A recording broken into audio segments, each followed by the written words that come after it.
Welcome, welcome, welcome, welcome once again. This is Humanist TV Africa, and this is Kato Mukasa, your host today. And today we are discussing humanism, and I'm telling you exactly why I am humanist. Brian, I want to request you to play some of these images before I go any further. Yes, let the audience be seeing those images, then I'll come and explain that.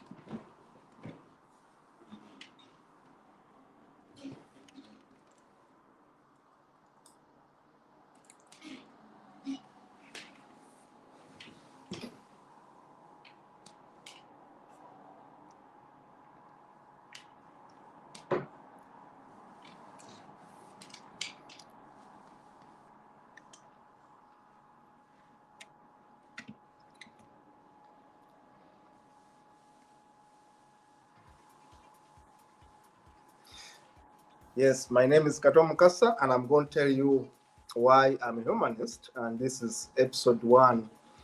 Those are the images that may inspire some people to think again when you talk about religion, you talk about faith, and why I chose humanism. I'll explain to you in a minute why I chose humanism, but I invite you to take note of these images, and I will explain to you why exactly I chose humanism. My name is Kato Mukasa, and this is Humanist TV Africa.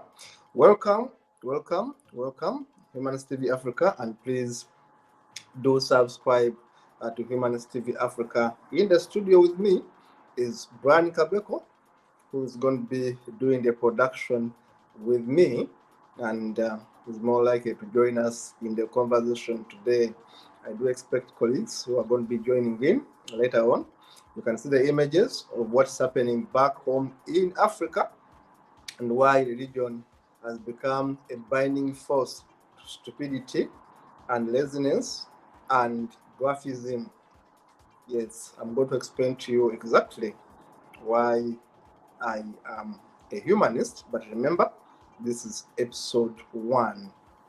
This is episode one. Those images will be telling you why I refuse to be a sheep, why I refuse to be anyone's sheep. Brian, we are back. Videos waiting for you to show my image, and we continue. Brian, I'm back. Thank you so much, Brian, for um, organizing this. Thank you so much for making this happen. Trying to adjust my machine the moment to make sure that everything goes barabara. Now, yes, thank you so much, Brian, for the wonderful work done. This is Kato Mukasa. This is Humanist TV Africa, and yes, I'm doing Brian. Brian, yes. Yeah, I'll make some bit of adjustments. Just a minute. I'll make some bit of adjustments. Just a minute, Brian. Brian, continue.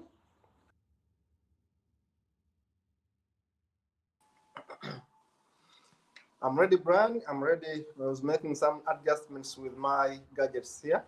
I'm ready to be able to continue. Yeah, I think that's okay, Brian. I think that's okay. Making adjustments to ensure that everything goes okay. I have the best gadgets here. I can be able to do my best. Yes. Welcome once again. This is Kato Mukasa, and this is African TV, Humanist TV Africa, where everything happens barabara, where everything happens very, very well. Now, in the studio is Brian Kabeko, who is doing the production right in Nairobi, Kenya, and this is Kato Mukasa right here in the United Kingdom, where I'm going to be hosting today's episode. Now, this is Humanist TV Africa, where everything happens, and we do reach out to you to give you the best we can in the circumstances. This is Humanist TV Africa, a TV for humanists and everyone who is a human being. This is your TV. We don't intend to discriminate anyone We are one people, we are one team, we are one love. Now, we are here to make a new wave of changes when it comes to publicity, when it comes to production and media. Now, we encourage you to subscribe to our YouTube channel, which is Humanist TV Africa. Humanist TV Africa is the channel where we are encouraging you to subscribe. Remember, Humanist TV Africa is spread throughout Africa. We have studios in Nairobi, Kenya. We have studios in Uganda, Kampala, and of course Masaka. We have a studio there. We have a studio in Nigeria. We're having a studio in Zambia and Zimbabwe. We have a studio in South Africa coming up, and we have a studio in Zimbabwe, of course, and of course Zambia. Now, this is the team, and we intend to open up so many studios all over Africa where we're going to be showcasing our work, and we're going to be definitely sharing with you what we do. We're going to be giving you news as it happens in all corners of Africa. We shall be giving you news as it happens. We're going to be having street interviews where our people go to streets of Kigali, streets of Burundi, Mozambique, Malawi, Namibia, and we give you very live updates of what's happening there. But of course, we shall also be giving you updates of all the projects we do in Africa. Remember that humanists are spread all over Africa. We have projects all over Africa. We shall be showcasing these projects wherever they are in Africa. And of course, we shall be giving you news as happens around the world. We have been handling the Gaza issue in the last week, and this one we shall continue handling the issues in Gaza. We shall continue giving you the updates as they happen throughout the world. And of course, we shall be giving you very researched, very informative, very balanced news and analysis and feedback of the information you see around the world. We have a team of very trained professionals behind the screen, and of course, before you are going to be a team of very competent journalists, very competent researchers, well-informed people who are going to be sharing with you lots of things on Humanist TV Africa. This is Humanist TV Africa, where we don't believe in gods, we don't worship any god, we don't make any prayers, we simply think, reason, logic, and rationale. We don't worship gods. Please, if you think you are going to be doing a prayer, all these useless signs, we don't do those useless signs here. We don't believe in miracles. We don't believe in fake prayers. We don't believe in anything to do with a religion or faith. We believe in humanity. We believe in ourselves. We believe in doing better, doing good, better. We are humanists. We put human being at the center of everything. We look for science to give us the answers that we need, and of course we don't worship science. We also verify science. We also want science to be better and better and better. We don't worship science. We don't worship anyone, but we prefer science to myth. We prefer science to superstition. We prefer science to dogma. We prefer science to illogical beliefs and practices all over the world. We are humanists. Now, I'm explaining to you why am I a humanist. I'm explaining to you why I am a humanist and why a lawyer like me continues to talk about humanism. Yet, actually, my master's degree is international commercial law. Why don't I come here and talk about commercial law, talk about lawyering and all that? Why do I always post humanism? Because I love humanism more than actually practicing law. I should repeat it for you. I love humanism more than practicing the law. I have a first-class degree in law, a master's degree with distinction in law, but I'm not interested in practicing law more than I'm interested in talking about humanism and changing the mindset. That's why I'm here. That's why you see all my Facebook posts about changing the mindset. I rarely talk about my profession. I rarely talk about my profession at all. I talk about changing the mindset. That's what I'm meant to do. That's what I love to do. I'm a professional lawyer with lots of experience, with lots of work in my bag, but I prefer to change the mindsets of people because I know there are thousands of lawyers there who are doing their trade even better than me.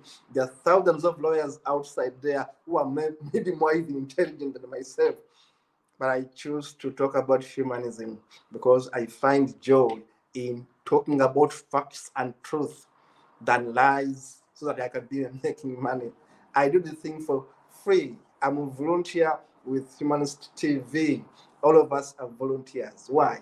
Because we love this calling, because we want to change the way things are being done in Africa, because we believe that at one point there were people who thought and things happened. At one point, there was a civilization in Africa that was led by people who used their brains to think. We can't be driven by making money every time. We can't be driven by our tummies having the best in life.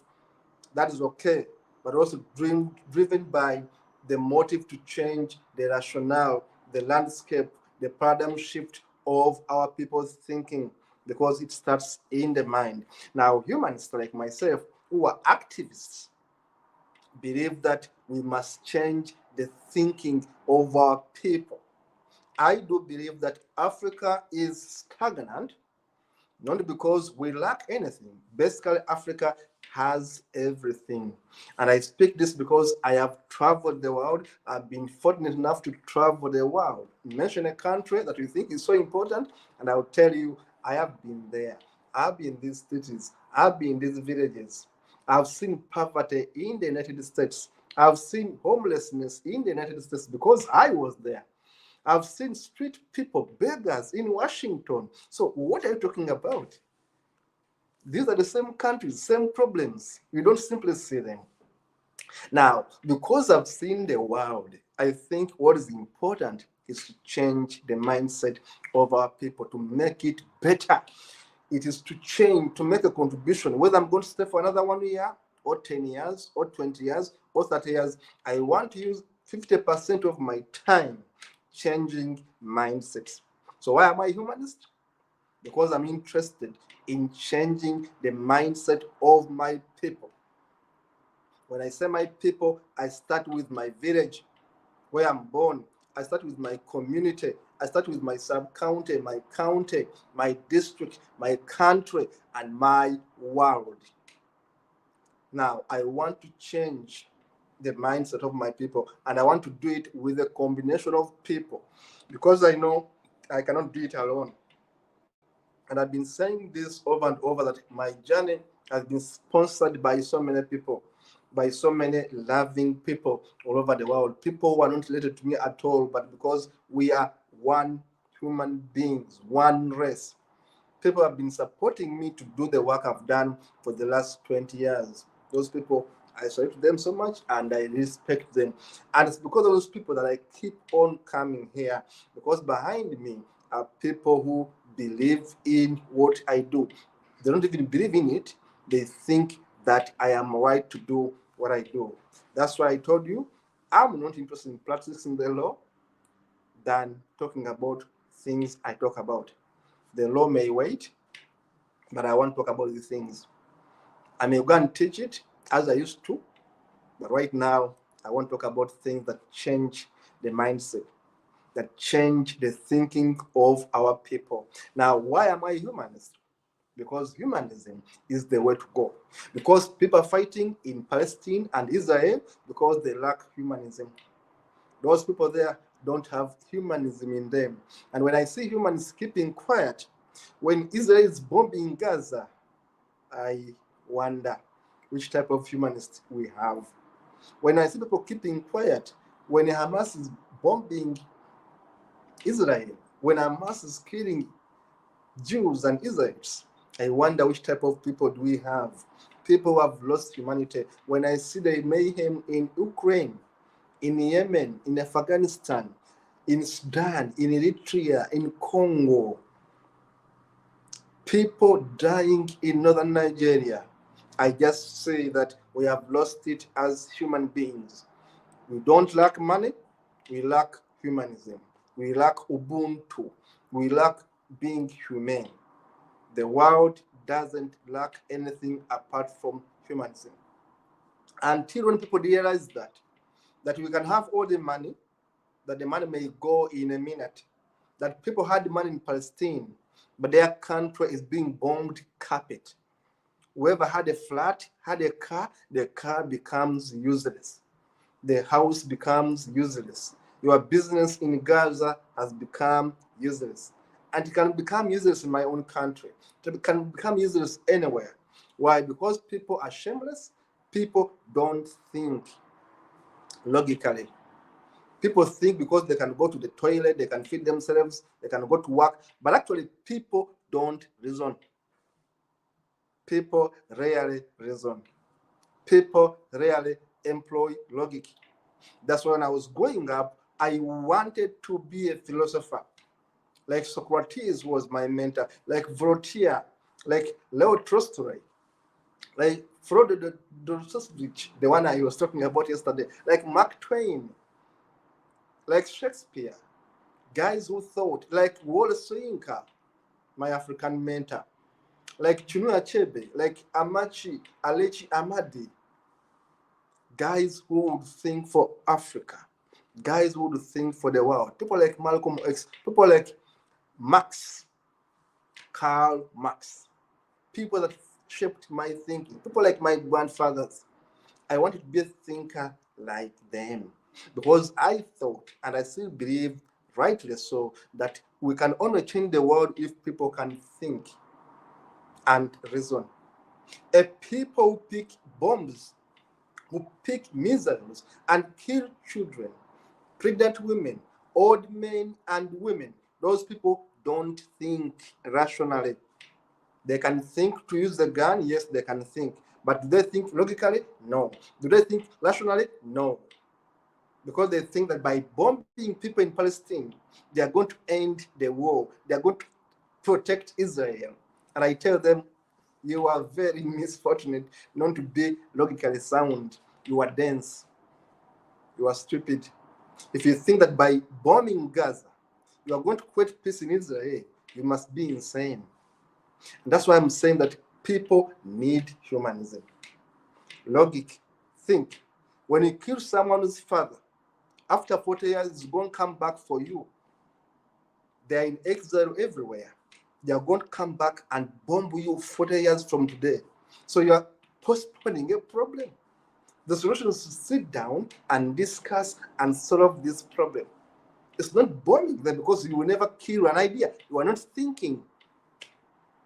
Victor Hugo and the others say that if an idea has come, its time has come, nothing can stop an idea whose time has come. Now, you must think. That's why I wrote books. Many of books I've written have been encouraging people to think. Before you pick that knife to kill someone, are you thinking properly? Before you pick that gun to shoot someone, are you thinking properly? Before you steal that money meant for your country and you invest it elsewhere in Asia or Europe, money meant for your hospital in your country, money meant for your roads in your country, money meant for your schools in your country, one person steals that money and invests elsewhere in Europe, in Asia, in America, and he thinks it's safe because he has a building somewhere in Europe. You are not thinking properly because whatever you do to your country, there's going to be a boomerang. There's going to be an effect, a cause and effect. The moment there are no medicine in the hospitals, your grandfather will be sick, your daughter will be sick at one time, your relative will be sick at one time, and they are going to die because you stole the money meant for the hospital in your country. There are going to be road accidents, and you are going to die in a road accident because the roads in your country are bad. Now, when you steal money from the public and you enrich yourself, in fact, you are being foolish because you are creating your own problems too early. Why countries like Europe, countries like UK advanced is because they reached a point and said, enough with being thugs, enough with corruption. We must stop corruption and we must serve the people. These countries where I am today, in the United Kingdom, they had their phases of thuggery. They vandalized the entire world. They stole everything everywhere. They were thieves, of course, in that time. But they reached a point and said, I think enough is enough. We need now to think about how do we help the society, how do we contribute to the world, how do we become charitable, how do we do things that help us as a people so that our people can live a better life. That's why today in the UK you won't find a bad road. You will find medicine in the hospital. You will find homeless people being taken care of because people at one point said enough is enough. We now must work for the people. In Africa, it's the reverse. Our politicians are working for themselves, selfishly working for themselves, and by doing so, they are killing the future and the future and the future of their grandchildren. The debt burden is becoming bigger in Africa because we borrow money and we steal the money. We borrow money for roads, we borrow money for schools, we borrow money for hospitals, we borrow money for infrastructure of whatever kind, and our politicians and technocrats steal the money.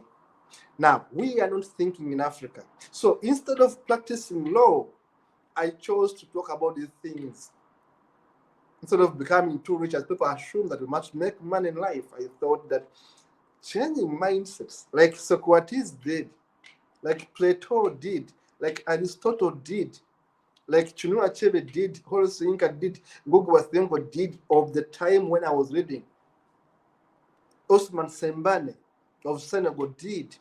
These guys changed mindset. When I was growing up, reading their books, they changed mindset. Now there must be people who are willing to sacrifice, willing to be hated. People like me who don't care whether I like me or hate me, willing to be hated and tell you, look, you are being told a lie. Look, a pastor is not as clean as he assumes or you think. A pope is not holy as they tell you. In fact, a pope is a fake. So you must find someone like me who's going to tell that a pope, Catholic pope, is a fake. And I'm going to give you facts, incidences, history, and also tell you actually the Pope at one time was blessing guns to go and kill people. The Pope at one time was blessing soldiers to go and enslave people all over the world. The Pope was saying, go make them slaves, go kill them. The Catholic Pope was sanctioning war and blessing guns. So which type of religion is this one? Now, people don't know where these religions come from. That Protestantism, King Henry VIII, I think, simply wanted to marry another woman and says, who are you, the Pope, to stop me from marrying another woman? All of a sudden, a man decides to form a church and becomes the head of the Church of England. Now, what kind of foolery is that one? When a man wakes up, wants to marry a woman, then starts a church. And then Africans are simply telling me they are Protestants. Now, what are you protesting, you Africans? Were you part of King Henry's legacy? Why are you Protestants? What are you protesting? Why are you Catholics?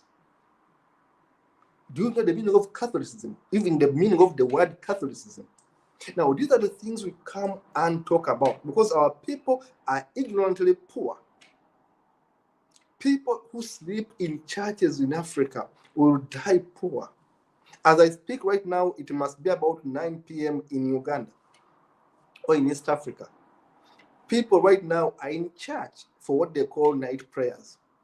Trust me, there's nothing good that comes out of night prayers, apart from getting sweaty, getting frustrated, shouting your voice hoarse, and stealing your own time. Instead of resting and work tomorrow, you are wasting time in a church made by a man who is making money off your stupidity. You go sell your property, give it to this pastor. Now, you can imagine, if people don't think in Africa, they don't value work, how can people wake up in the morning to go to the church to pray? If there was a God, why don't you pray right inside your own home? Can't God see you everywhere you are? Do you need to go to church on a Monday, on a Tuesday, on a Wednesday, on a Thursday, Friday, Saturday, and Sunday? Which type of God doesn't get tired? Which type of God is so stupid that they cannot see you right in your own house? After all, they say you have free will. Now, as a humanist, I come and tell you, come on, These things are all man-made. A pastor in Uganda wants your money. That's why he doesn't sleep like you in a poor house. Actually, he sleeps in a palace. Today, some of the most wealthy people in the world are pastorpreneurs. I call them pastorpreneurs because they're entrepreneurs in pastorship, in thuggery. Because what are they selling? What does the church in Uganda sell? False hope, hopeful thinking, which is going to be all right. Close your eyes and I pray for you. Stupidity. If I close my eyes and you pray for me, I get healed. Are you sure? If I close my eyes and you pray for me, why I get money? Does my cancer go away? Does my heart attack go away? Does my HIV go away? Because you have put your filthy fingers on my head. So we always encourage people to think for themselves, and think for themselves, and do things better. So Zambian public policy analyst Felix Ngoma, who is the director at Humanist TV Africa, has sent a message. You might have seen it on the screen now. Why am I a humanist is the question. And this is part one. I'm a humanist because I realized early enough that Africa, my people, had been misled by the colonizers. I did realize that the colonizers used the region to steal from my people. And I said, I will never follow this trash called religion. I did realize that my ancestors had their own gods. But also, these gods were stupid gods. They were mythology. Mythology is something which is not real, something you cook up, that there was Nambi, there was kin to stupid stuff, stupid stories. My name Mukasa is the name of a god of the sea. Now you can imagine if my name was of a god, of what use is the god of the sea to me? Nothing. My name is the name of a god, but what does that god help me? Nothing. Now, if my God is hopeless, why do I assume that the God the Romans gave us can help me? The Romans, who conquered the entire world and destroyed our legacy. How do I start believing that they could destroy me with one hand and give me a future with another hand? How can a man carry both poison and medicine at the same time? And this man says is a man of good. He carries a sword, he carries a gun, and he carries the Bible. So what do we choose? He leaves you with no choice, because if he refuses God, he has got his gun. Now that's how Catholicism was spread. I did ask a question. Why was Alexander the Great burning Alexandria Library in 48 BC? Why do we ban knowledge? Why were these guys trying to destroy the tombs, the pyramids? Why were they taking evidence away? Why? Because they had made their own version of God basing on what they saw in Kemetic Egypt. If you haven't watched my show about Kemet, please go back into the archives of Humanist TV Africa. Go back and check. We're going to see where I talk about the history of Kemet. I'm going to be showing you in that video. I did show you how the Romans created Jesus Christ. Jesus Christ is a fake. I repeat it for you. Jesus Christ is a fake. It was created by the Romans so that they can be able to equate themselves with other civilizations, so they can be able to rule over the people who are rising up against them, so that they can be actually able to contain the Jews who had Judaism. The Jews had their original version of Judaism, which actually they had also copied somewhere from Ethiopia or Kemetic Africa. Now, they were so powerful, they were so strong, they were so adamant to take in the nonsense of the Romans, who had destroyed their temple, who had destroyed Jerusalem, who had destroyed them from 130 BC, 130 AD, 130 BC, yeah, before Christ, 130 BC, who had destroyed them for all that long. And then they had to find a way. How do I contain the Jews who have Judaism? How do I contain the Coptics in Africa who have their version of Christianity? The Coptics, simply go and research it. Ethiopians had their own religion, which predates, which is much older, if that's the better word, which is much older than Catholicism, which is much older than Christ. The Coptics had their own version of religion.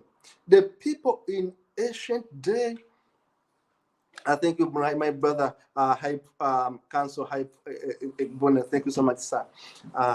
Thank you so much, sir, for that message. The people in Africa, the people in West Africa, the people in North Africa, my own people of the Nile. I come in from the Nile. I'm a person of the Nile. When you look at the Bible, when you look at historical books and you look about the Nile, I come from the source of the Nile. I come from Uganda. So the Nile people, the people from West Africa, people from North Africa, and the entire stretch to Palestine of today and Israel, they were one simple geographical place called, we can call it Africa, but it wasn't called Africa. Africa was the name given by Afrikaners. It's an imposition. A colonialist, an imperialist came and named Africa, Africa. It was never our name. Now, Africa and Israel are the same, they sit on the same tectonic plate. So Jews, Israel would easily move from their land and come to North Africa and learn and relearn and share knowledge. They were intelligent people, yes, but they found the Coptics, they found the Ethiopians, they found people in Kemet, they found the Cushites having their own gods.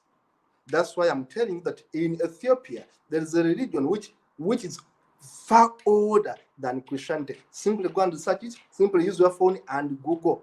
It is far older than your Jesus Christ.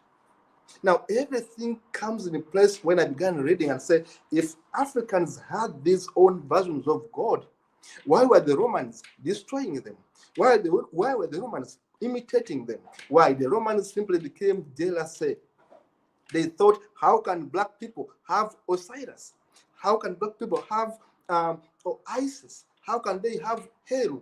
They have the Son, they have the Father, the Son, and the Holy Spirit. They have a virgin birth. They have miracles. They have all these things. How can these black people be better than us?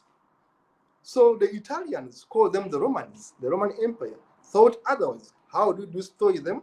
By imitating what they have and destroy whatever they have made. So they make their own Jesus Christ.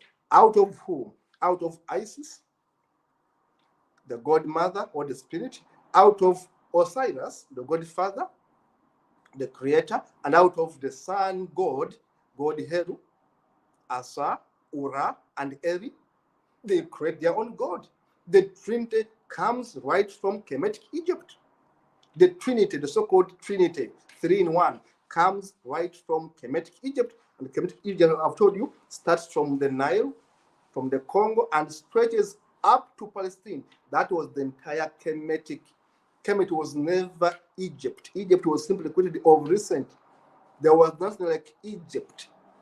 There was no name called Egypt. These Arabs simply called it Egypt just of recent. Now, the Romans think, how do we beat these black people? These black people who have built pyramids. Pyramids which are between 5,000 and 10,000 years. I told you who built the pyramids, black people.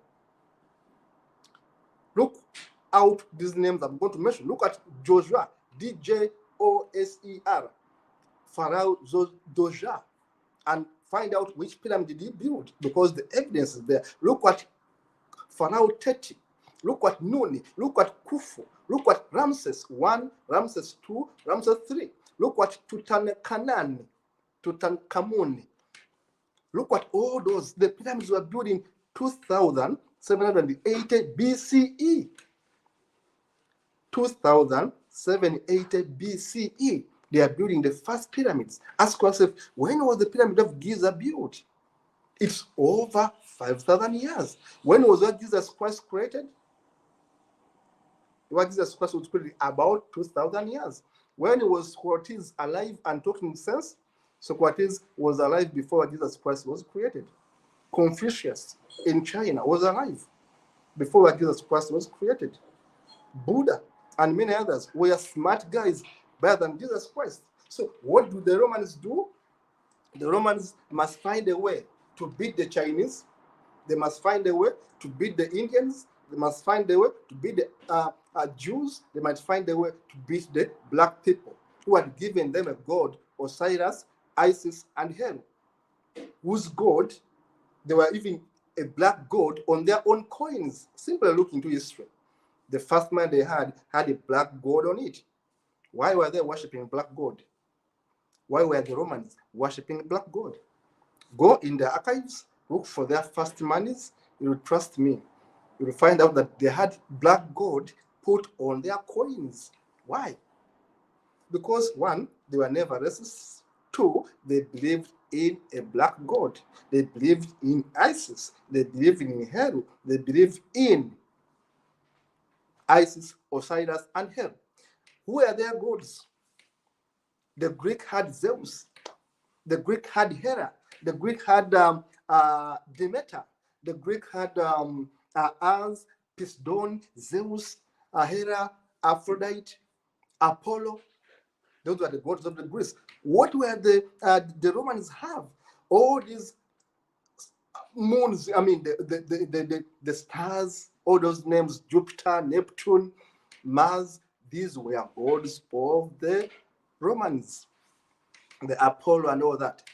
Now, these gods like Osiris is an equivalent of a god in Greece. Zeus, Apollos, these gods were partly African gods, but the names would sometimes change.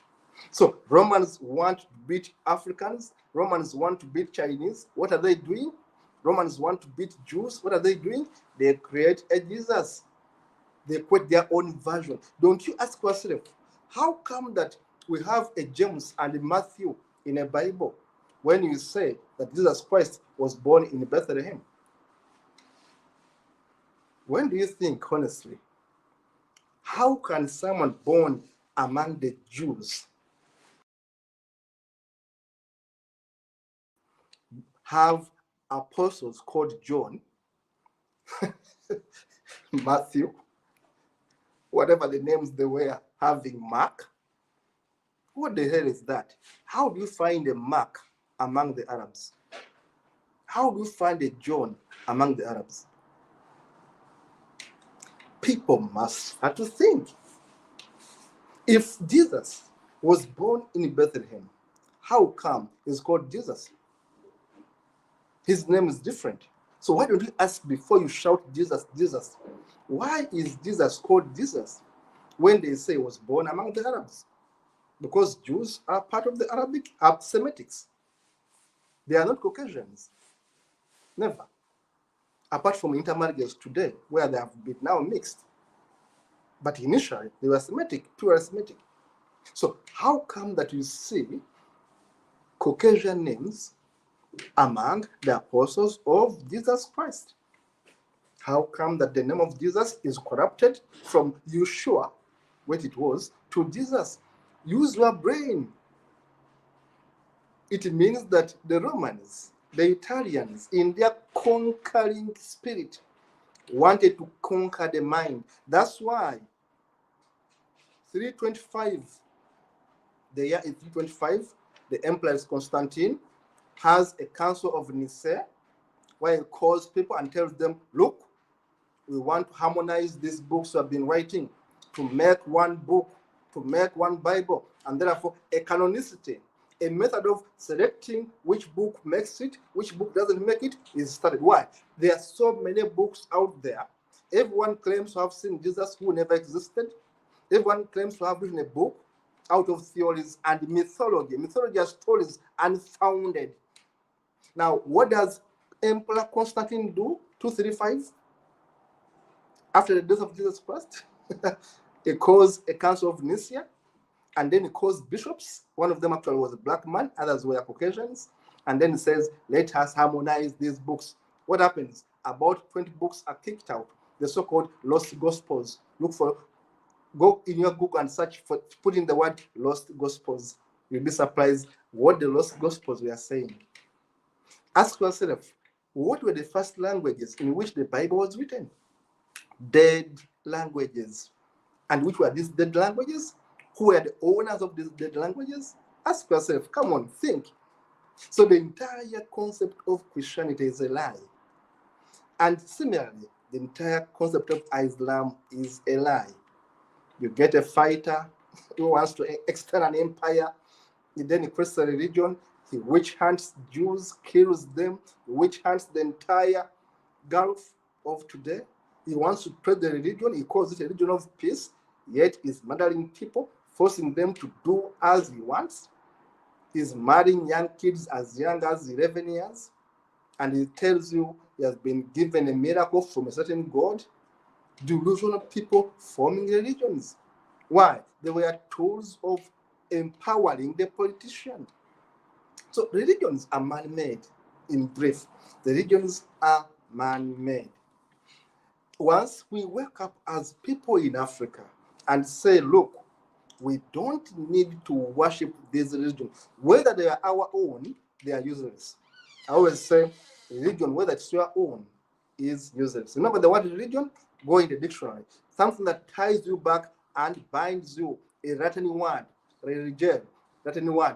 It binds you and ties you and holds you back. Go and look for the etymology of the word religion. Something that binds you, ties you, and holds you back. Now, how stupid can people be not even to know the definition of a religion? Something that ties you, binds you, and holds you back.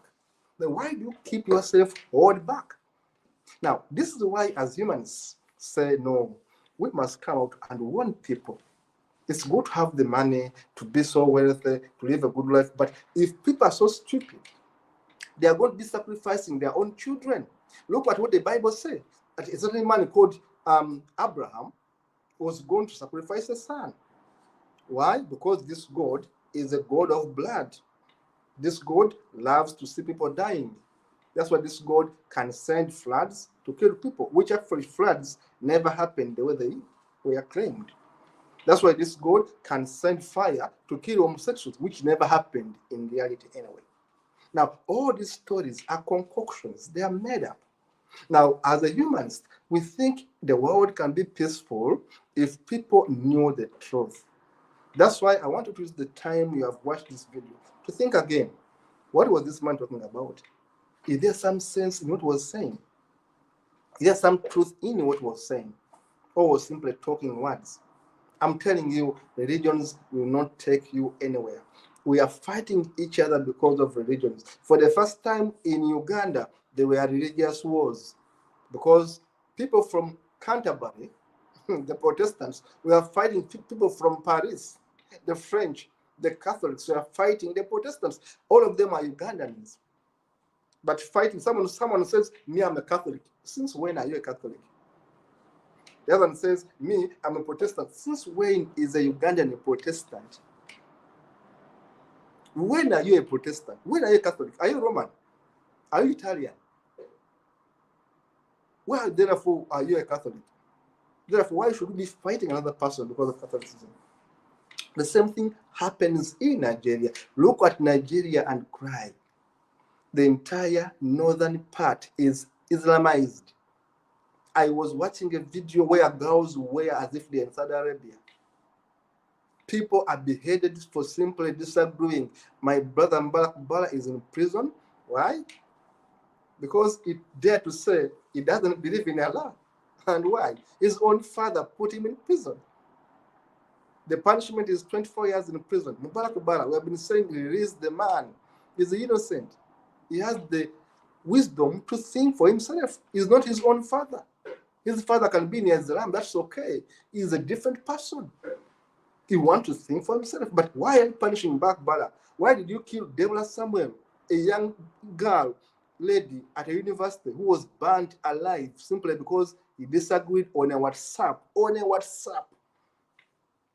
A student in university, somewhere in northern Nigeria, disagrees on a WhatsApp and people burnt her alive.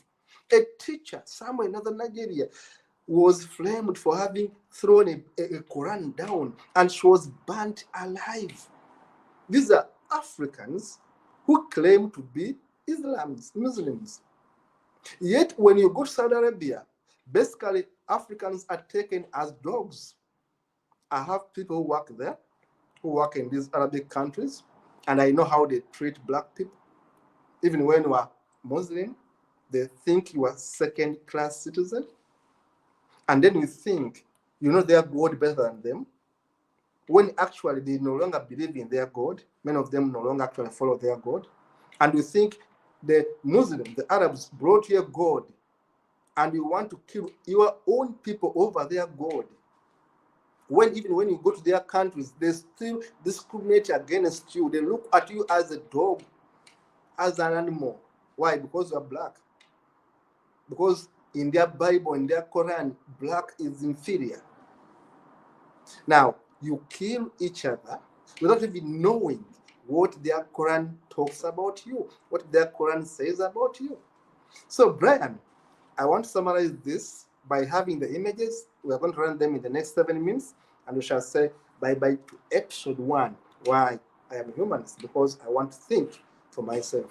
Brian, the images. I'm not a sheep, of course. That's why you see that image of a sheep. I'm not a sheep. I can't be led by a dog because they think I'm a sheep. No, I refuse to be a sheep. No, I refuse to be a sheep. Yes, look at those images. These are people from which Jesus Christ is made. The first paint of Jesus Christ was done by a man called Da Vinci, Leonardo da Vinci, I think, yeah, and Michelangelo. They made the first images of Jesus Christ from who? Caesar Borgia. These are all Romanists. They get someone, a drunkard, they paint him as Jesus Christ. Caesar Borgia, the first image of Jesus Christ. Then the rest begin imitating him. All these are actors imitating Jesus Christ.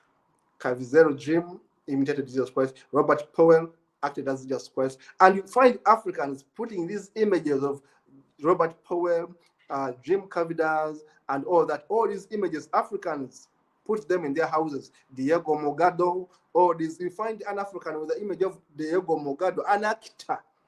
And this stupid African is worshipping this image of Diego Mogado.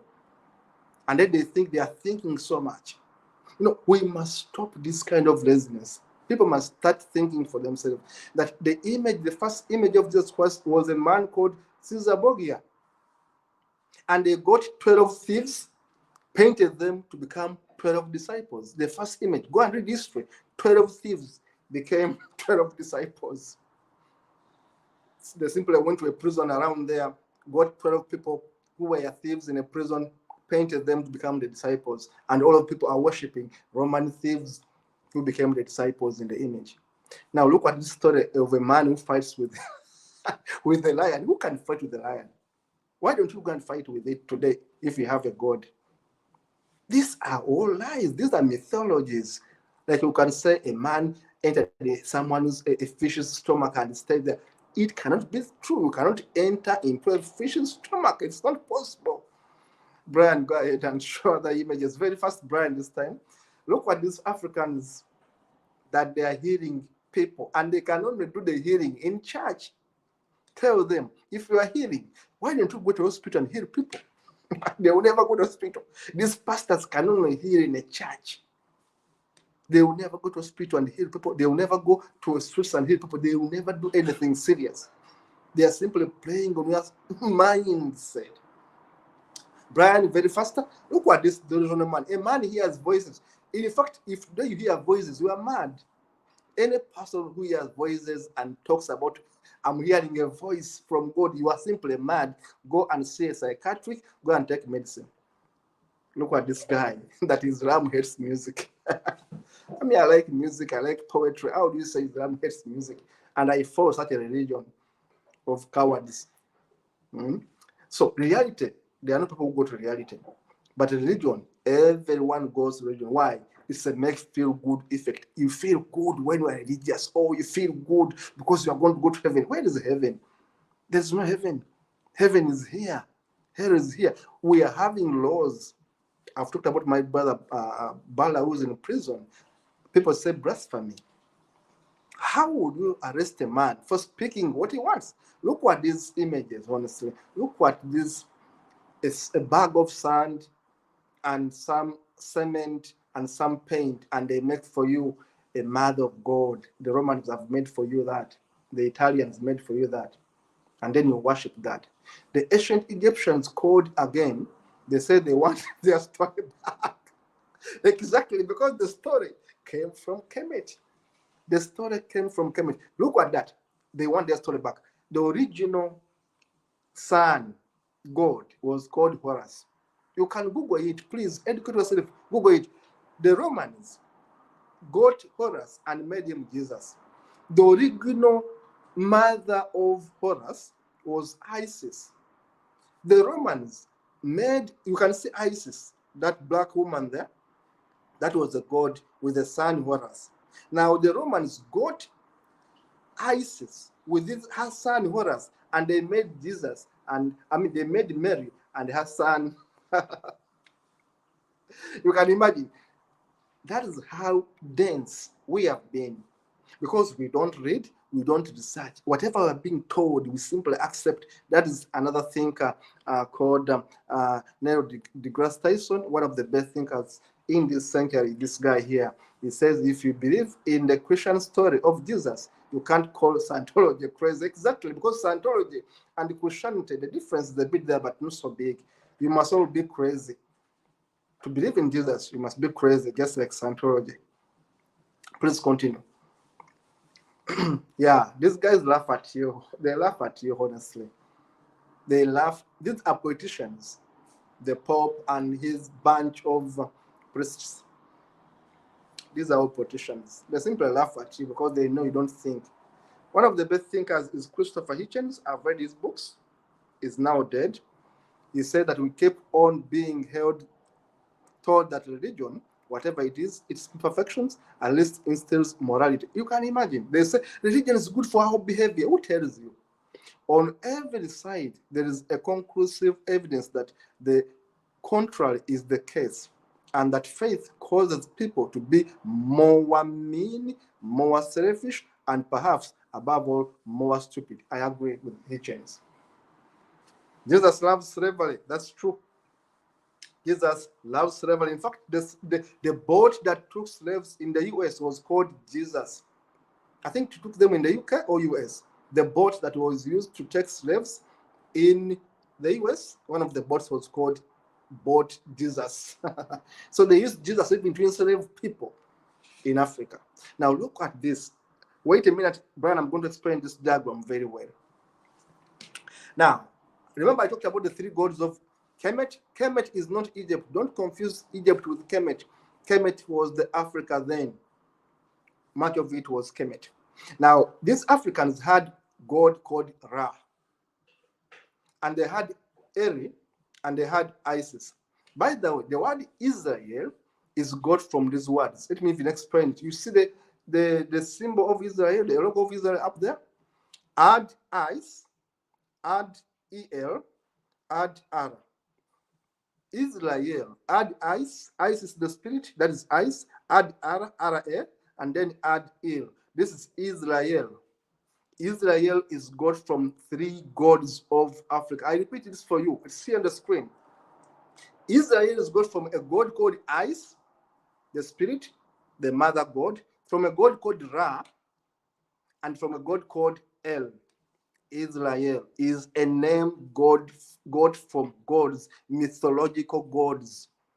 That's why every religion today says Amen Ra. Amen. Because Amen Ra was the God Father, was the creator of all gods. Brian, wait a bit. I want to explain this image very, very well. Israel, it goes down here, is God from three gods. Is the spirit, Ra, the God of mind, and balance. Israel is God from three gods, which gods were God from Africa, because Israel is part of Africa. There is no Middle East, there is no Middle West, there's no Middle Central. Whoever tells there's the Middle East, ask them, where is Middle Central? Ask them, where is Middle South? Israel is part of the Northeast Africa. It's part of the great Northeast Africa. Israel sits on the same platonic plate with the rest of Africa. So these Jews would simply cross and go to present-day Ethiopia, present-day Egypt, present-day Somalia, present-day Sudan. The Jews would simply cross and borrow these gods.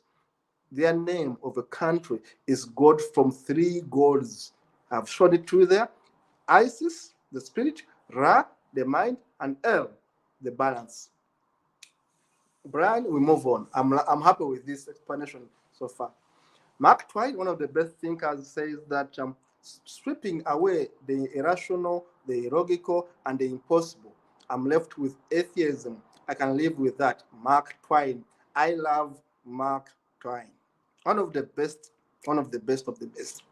So what could possibly go wrong with living your life by following ancient laws written in dead languages? There are 5 dead languages in which those books were written, 5 dead languages by racists, sexists, superstitious barbarians who believed everything they couldn't explain in the world was magical. Exactly. Whatever they never explained because they were lacking in science, they could say, God made it. Whatever. You know, Islam tells us that the earth is on a pillar, something like that. The earth rests on pillars. Someone tells you that God made a man from soil, that God made a woman from a rib of a man, and you know that a man and a woman have different DNA. There's no way a woman can come from a man's rib. It's impossible.